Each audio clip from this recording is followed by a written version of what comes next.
Assalamu алейкум, урматтуу мекендештер, урматтуу кыргыз элим. Кудай буйрса, бүгүн биз кайрадан Ордолу Ош жериндебиз. Алла Тааланын буйругу менен быйыл 2020-жылдын ушул жаз айларында ушу Баткен согушунун ардагери, өзү Орус улутундагы бир колунан ошол согушта айрылган Русланга бир жакшы үмүт, жакшы ниет менен үй баштаганбыз. Кудайга шүгүрлөр болсун. Үй ушу элдин жардамы менен, эл колдоп отуруп, кайрымдуу элибиз бар экен, жакшылыкта жарышып отуруп, мынакей үстү жабылып, шыбагы бүтүп, мен дагы көптөн бери келе элем. Мына ушул Баткен согушунун ардагерлеринин Ош шаарындагы төрагасы Дилшат ага менен азыр түз келип турабыз. Ушул иштин эң башында ушул негизги себепкер болуп баштаганыбызга ушу бирден бир ушул Дилшат агабыз төрага себепкер болуп сунуштап ушул ишти биргеликте бүтүрөйлү анда эмесе медер деген ушундай жакшы сөздөр болгон. Кудайга шүгүрлөр болсун, мына Баткен согушунун ардагерлери менен биригип иш алдыга жылып кетти. 1 жылдан эмес 5 жылдап, 10 жылдап үй сала албай Россия жеринде үй бүлөсү менен жүргөн бир туугандар бар, мекендештерибиз бар. Мына элибиз бар экен, журтубуз бар экен. Мына ушул Руслан быйыл кышка калбай, Кудай кааласа ушу жаңы ак өргөгө кирип алат иншалла. Дилшат ага, assalomu alaykum биринчиден. Иштериңиз кантип атат? Жаамат кандай, үй бүлө бала чага кандай? Мына бул үй бүлө үй менен Руслан менен эң жакын тыгыз байланышта бир гана бул жерде сизсиз. Бул иш боюнча ар бир маалыматтарды бир гана сизден сурап, алдыдагы пландарды сиз менен кеңешип, ишти кандай кылайлы деп, баштаган ишибиздин аягына чыгарайлы деп дайыма бандай байланышта болуп турдук. Азыр дагы кошо жолугуп Русландын үйүнө келип турабыз. Сиздин алдыдагы пландарыңыз кандай? Ана мен ар жагына улап кетсем. Биринчиден саламатсыздарбы, урматтуу ушу YouTube көрөрмандары, ушундай медер. Биздин иштеген мына үйдүн деген азыр деген 80% десек бүтүп калды. Эшик терезелерин койдук, эми пол менен потолоктору калды. Буюрса бүтүрсөк мына биздин деген 2020-жыл 26-октябрь баткенчилердин күнүнө деп сел койдук эле, сел деген ишке ашпай калды. Эми болушунча аракет жасап атабыз. Үй деген бүтүп калса бизге өтө сонун болмок. Эми эртерээк бүтүрсөк 26-октябрга деген открытие кылып койгон деген ойдорубуз бар. Андан сырткары ушу салым кошкон акаларыбыз айтып кетсем, Жалал ата агаларыбыз салымын кошту. Баткенчилер, Аскар ака, ошо Адыл ака, жалпы Жалалдын баткенчилери колдон келишинче жардамын берди. Андан сырткары Ош шаарыныкы, андан сырткары деген мына биздин деген жакында мэр Талай Сарбашев деле салымын кошуп, ушул үйгө деген өзү көргөн экен, билген экен, сурады кантип атат, үйүңөр бүтүп атабы деп өздөрү сураптыр бизденчи. Эми бүтүп калса ошо мэрди чакырып, шаарыбыздын мэрини, андан сырткары Баткен согушунун ардагерлерин чагырып ушу үйдө деген ачыкчын тапшырып, ушу өргөгө Русланды киргизип коелу деген ойлорубуз бар. Ошону бүтүрүп алсак өтө жакшы болот эле. Эми бирден бир эле ошо эшик менен, пол менен, потогун кагып койсок, эптеп эми киргизели бул үйдөн деген, эми кыштан чыгабы чыкпайбы айтыш кыйын болуп калды. Кыш кандай келет быйыл эч ким билбейт да. Ошол неме бул үй акырында ушу стяжка, анан 1-2 айнеги коюлуп, кумшубак штукатуркалар толук бүткөндө ошондон бери кабар ала элекпиз. Андан бери жагына кичине өзгөрүүлөр болуптур. Кудай бурса ошолорду бир эл менен өзүңүз көргөзүп бөлүшсөк, жүрүңүз. Мынакей достор, негизги Русланды үй турган ушу биздин артыбыздагы үй. Машалла, бисмилла. Керемет сонун эшиктер биздин комплекске коюлуп аткан. Эшиктердин ушундай башка түстөрү коюлуптур. Заманбап, өтө сонун. Дилшат ага бул эшикке себепкер болгон, айнекке себепкер болгондорду бир ушул элдин алдында бир баса белгилеп кетсек жакшы болот. Эшик менен айнекке себепкер болгон биринчиден Жалал Абадтын ардагерлери келген. Аскар агабыз менен дагы бир баткенчибиз келди. Эми мындай убакта чыга албады да, пандемия убагындачы. Келип ушул үйдү бүтүрөлү дешат деп алар деген салымын кошту. Аз болсо да көптөй көрүпчү. Андан сырткары Русландын үйүнүн шартынын начарлыгын көрүп, продукт кылып беришиптир алар. Апасы менен өзүнө. Андан сырткары мына биздин мэр Талай Сарбашев салымын кошту, мына айнек эшиктерге ошол киши кошуп кетти. Бул жерде 2 айнек эле бүткөн болчу. Калган айнектери, эшиктерин деген полностью ошол кишинин демилгеси менен көтөрүлүп. Алла разы болсун. Кандай эмесе достор, жүрүңүздөр, мен кыскача үйлөрдү тааныштырып кетсек, бул проекттин ошол Дилшат ага экөөбүз кошо чийгенбиз. Мына азыр айнектери заманбап, бардыгы сонун болгон. Бул бөлмөсү, мына зал бөлмөсү 5,5 3,5 болуш керек. Мен азыр так эсимде болбой атат. Жыгачтар болсо бүт көргөзүп койсоңуз болот. Бүт мындай карагай сасналар болгон. Бүт материалдардын негизи бандай заманбап, акыркы үлгүдөгү материалдан жасалган стяжкалары бул бүтүп даяр турат. Кийинки бөлмөсүн дагы көрүп койсок болот. Мынакей бул бөлмөсү ушул Русландын бөлмөсү болмок, кудай кааласа. Же апасынын бөлмөсү болот. Бул ушу спальный бөлмөсү 3,5 3,5 болуш керек. Андан кийинки бөлмөсүн дагы көргөзүп койсок болот. Бул бөлмө кийинки бөлмөсү дагы мынакей ушул апасы бул жакта жашайт. Кийинки бөлмөдө Руслан жашайт.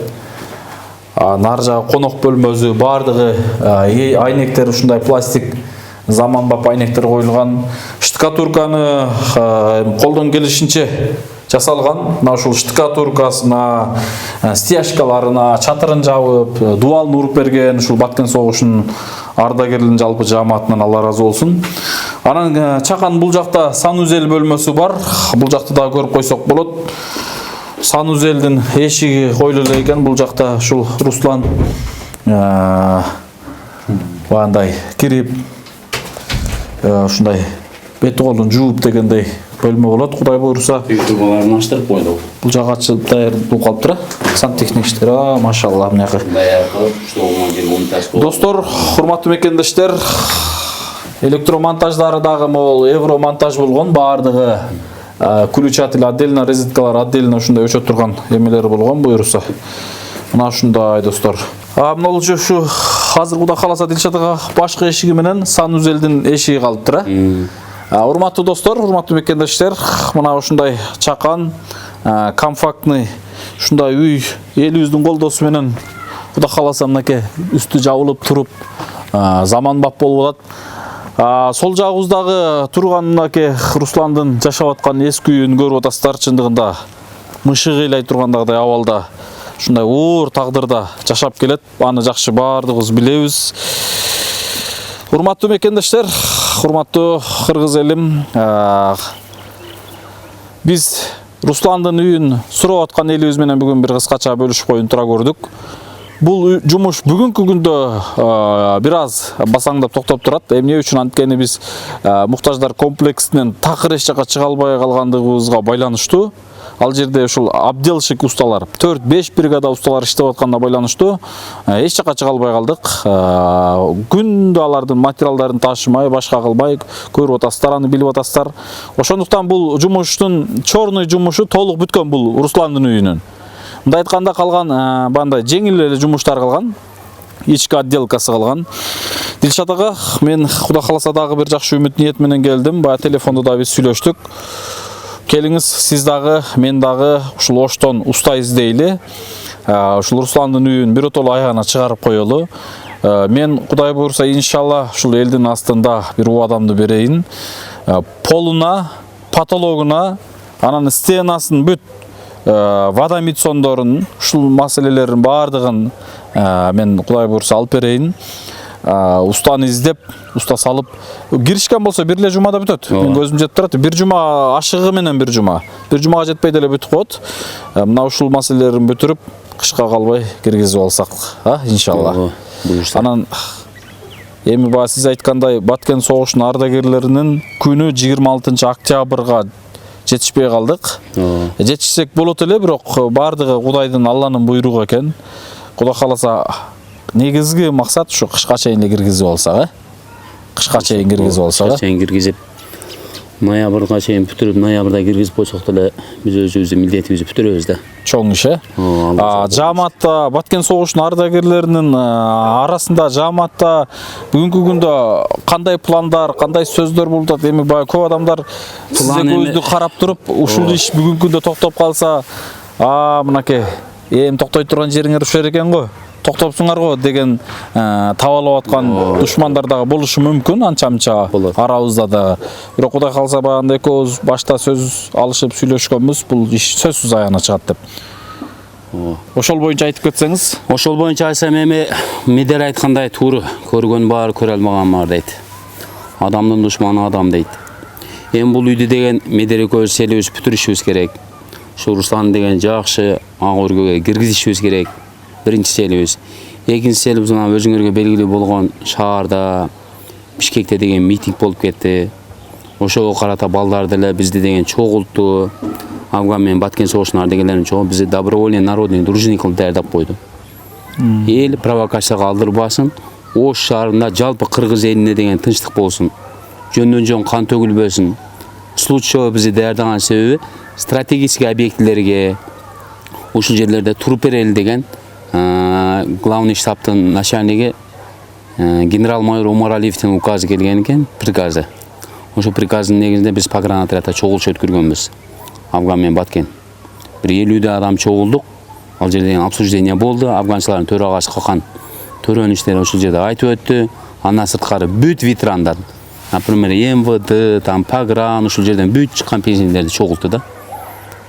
Эми шартка байланыштуу жасап койсок болот эле, мындай провокация болуп кетпесин деп биз деле элдин бепилдигинин, таза шаар үчүн, таза коом үчүн дегендей иштеп жүрөт элек, жакшы.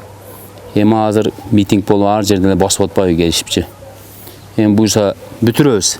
10 күн калды, 10 күн ичинде эми Медер алып бере турганбыз, уста караштырсак, бүтүрүп эртерээк ушул үйдү деген 26 октябрда бүтүрсөк бизге жакшы болот эле. Эми бүтпөй калсак, ноябрь айына открытие кылып ачып коебуз. Медер чакырабыз, шаардын конокторун чакырабыз. Андан сырткары Баткен согушунун ардагерлерин чакырып ушул жерде деген сонун кылып өткөрүп коебуз. Иншалла, Кудай буйрса, Кудайым ошол ниеттерибизге, максаттарыбызга жеткирген болсун.